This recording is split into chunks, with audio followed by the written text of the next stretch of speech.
UAE की जो visa policies है या वो लोग जो वहाँ पर जाते हैं ओवरस्टे करते हैं उनके हवाले से बहुत सारी चीज़ें जो हैं वो सामने आई हैं और कुछ सख्तियाँ जो हैं वो बढ़ती चली जा रही हैं कि ओवरस्टे करना वहाँ पे एक जुर्म और सख्ती ही है। और ऐसे लोग जो रिहायशी वीज़ा पर हैं उनको तो 30 दिन का एक ग्रेस पीरियड दे देते हैं कि आप 30 दिन में अपनी चीज़ों को मैनेज कर लें, ओके फ़ाइन, रीन्यूअल करवानी है जो भी करनी है।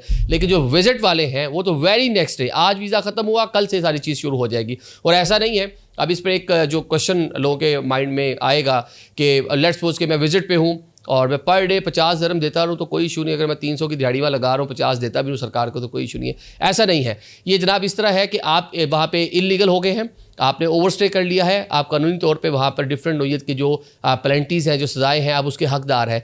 ये सिर्फ आपको एक जुर्माने के तौर पे कि रोज़ाना की बुनियाद पर याद दहानी आपको कराई जा रही है कि भाईजान आपने ओवरस्टे कर लिया है या अपने मुल्क वापस जाए या फिर कोई अपने वीज़ा का स्टेटस जो भी आपने तब्दीली करनी है वो करें। नहीं तो जनाब आपको डिपोर्ट भी किया जा सकता है। हो सकता है कि आप इमिग्रेशन ऑफिस गए हो कि सर ये मेरे एक हफ़्ते के इतने दरहम बन गए हैं तो ये मैं देने आया हूँ, तो वहीं पे आपको अरेस्ट किया जाए और आपको डिपोर्ट कर दिया जाए, लाइफ टाइम आपको बैन किया जा सकता है। थर्डली जो सबसे अहम चीज़ है कि आपको अरेस्ट भी किया जा सकता है वहाँ पे कानून जो है उसकी कानून शिकनी की वजह से।